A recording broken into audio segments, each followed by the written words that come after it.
News now देखने वाले सभी दर्शकों का स्वागत। आज की बड़ी खबर ये थी कि आज अपोजिशन पार्टीज की बैठक जो है वो जम्मू में हुई और क्या कुछ खास रहा इस मीटिंग के हवाले से हम इस वीडियो में बात करेंगे। और सबसे पहले मैं आपको बताऊं कि इंडिया अलायंस की तरह आज इस मीटिंग को जो है एक प्राइवेट होटल में किया गया। जी हाँ, इससे पहले आपने जितनी भी अपोजिशन की मीटिंग्स देखी होंगी वो डॉक्टर फारूक अब्दुल्ला के निवास बठंडी में हुई, लेकिन आज इसे बिल्कुल अलग तर्ज पर, यानी जिस तरह से इंडिया अलायंस अपनी मीटिंग जो है एक प्राइवेट होटल में करता है, उसी तर्ज पे आज इस मीटिंग को जम्मू के एक बड़े होटल में जो है वो किया गया।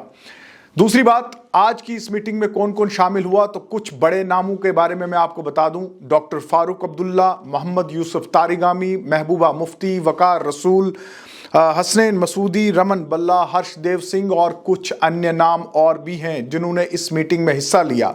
अब इस मीटिंग में क्या कुछ हुआ तो सबसे पहले मैं आपको बता दूं, जो इस मीटिंग का निचोड़ निकल कर आया है वो ये है कि 10 अक्टूबर को अपोजिशन की जमातें जो हैं वो एक पीसफुल प्रोटेस्ट करेंगी, पीसफुल धरना करेंगी। और इस सिलसिले में डॉक्टर फारूक अब्दुल्ला ने पत्रकारों से बात करते हुए कहा कि 10 अक्टूबर को मौजूदा हालात और जो कॉन्स्टिट्यूशन को सस्पेंड रखा गया है जम्मू कश्मीर में, और इसके अलावा लोगों के जो हकूक़ हैं उनके ऊपर जो हमला किया गया है, इसके खिलाफ वो 10 तारीख को एक पीसफुल धरना करेंगे और इसके लिए वो डिविजनल कमिश्नर दफ्तर में चिट्ठी भी लिखेंगे और उनसे परमिशन भी मांगेंगे।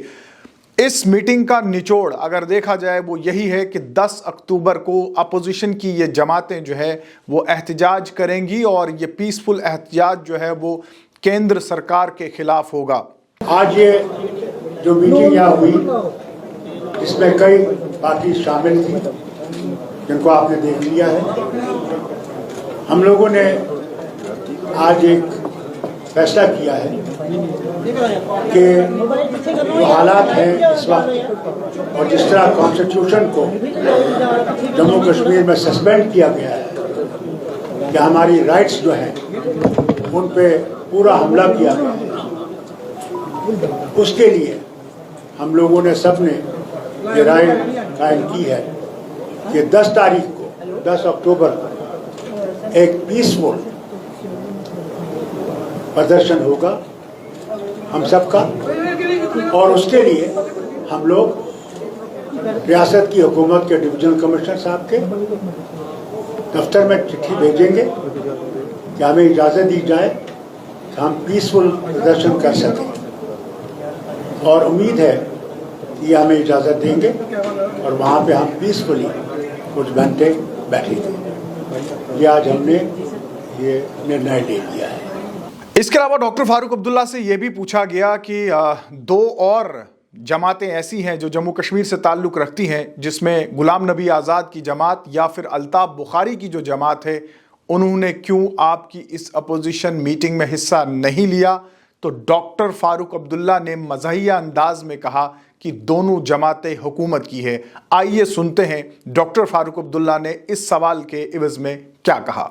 आपसे है कि जनाब गुलाम नबी आज़ाद साहब की जमात से और शेख मोहम्मद अल्ताफ़ बुखारी साहब की जमात से कोई भी शामिल नहीं हुआ, क्या आप लोगों को दावा दिया था? वो मुझे माफ़ी कहिएगा, मैं आपको साफ कहता हूँ जी, वो सरकार की जमात है। क्या आज़ाद साहब की जमात? सब सरकार की जमात है। मैं बस आगे चल दरवाजे खुले हैं। और चाहिए जो है ये डूबता हुआ जहाज है, बीजेपी का कहना है इतिहाद डूबता जहाज है। अगर ये डूबता हुआ जहाज है तो आप इस जहाज में आप भी डूब जाएंगे।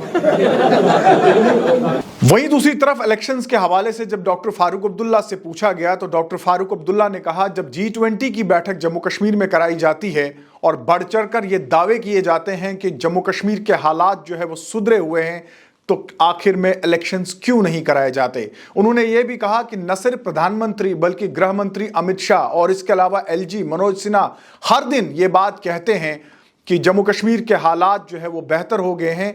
और ऐसे में सवाल उठता है, अगर जम्मू कश्मीर के हालात बेहतर हैं तो जम्मू कश्मीर में जो लोकल बॉडीज चुनाव हैं जो चंद रोज पहले तक तय थे, अब क्यों उन्हें मुलतवी कर दिया गया है। उन्होंने कहा कि पंचायत इलेक्शंस, DDC इलेक्शंस और इसके अलावा म्यूनसिपल जो इलेक्शंस जम्मू कश्मीर में तय थे, उनको भी रद्द करने का फैसला क्यों किया गया। इसका जवाब सरकार को जो है वो देना होगा।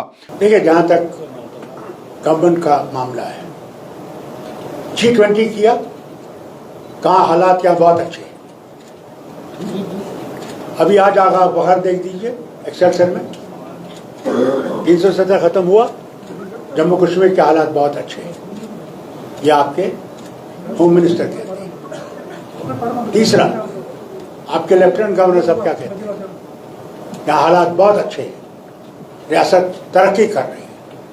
अगर कर रही है फिर कॉन्स्टिट्यूशन सस्पेंडेड क्यों है? फिर आप, जब आपने वादा किया लोगों से कि पंचायत के इलेक्शन होंगे, डीडीसी के इलेक्शन होंगे, म्यूनसिपैलिटी के इलेक्शन होंगे, ये कैसे है कि रातों रात फैसला बदल गया?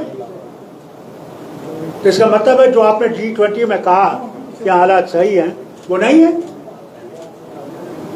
ये क्या है? जब इलेक्शन की बात आती है तो हालात खराब है, जब G20 की यहाँ लाना है, एम्बेसडर को लाना है, तब हालात बहुत अच्छे हैं। इन्हें कहा पहले हमें डिलिमिटेशन करने दीजिए, डिलिमिटेशन भी हो गई। यहाँ जम्मू कश्मीर में डिलिमिटेशन हो गई, उसके साथ वोटर लिस्ट बन गई। अब मुझे बताइए आप क्या चाहिए? जब सब कुछ इनके पास आ गया और हम इलेक्शन कमीशन के पास जब गए, उनने खुद कहा कि वैक्यूम है यहाँ पे और इस वैक्यूम के लिए इलेक्शन जरूरी है। अगर वैक्यूम है तो कहाँ है इलेक्शन? कुल मिलाकर देखा जाए तो ये इस साल की अपोजिशन पार्टीज की पहली मीटिंग जो जम्मू में हुई और एक क्लियर मैसेज जो है वो जम्मू कश्मीर की इन अपोजिशन की जमातों ने केंद्र सरकार और इसके अलावा एलजी एडमिनिस्ट्रेशन को दिया है। और 10 तारीख को जो पीसफुल प्रोटेस्ट होगा, कहीं ना कहीं वो इस जमात का, अपोजिशन की पार्टीज का पहला पीसफुल प्रोटेस्ट होगा, क्योंकि इससे पहले भी हमने देखा कि प्रदर्शन जरूर हुए, लेकिन साल 2023 में अभी कोई बड़ा जो प्रोटेस्ट इन जमातों के द्वारा जो है नहीं दिखा गया। अब ये देखना होगा कि 10 तारीख को किन किन जमातों का समर्थन इन अपोजिशन की जमातों को जो है मिलता है और इनका ये प्रदर्शन क्या कुछ रंग लाता है। आप देखते रहिए न्यूज़ नाउ।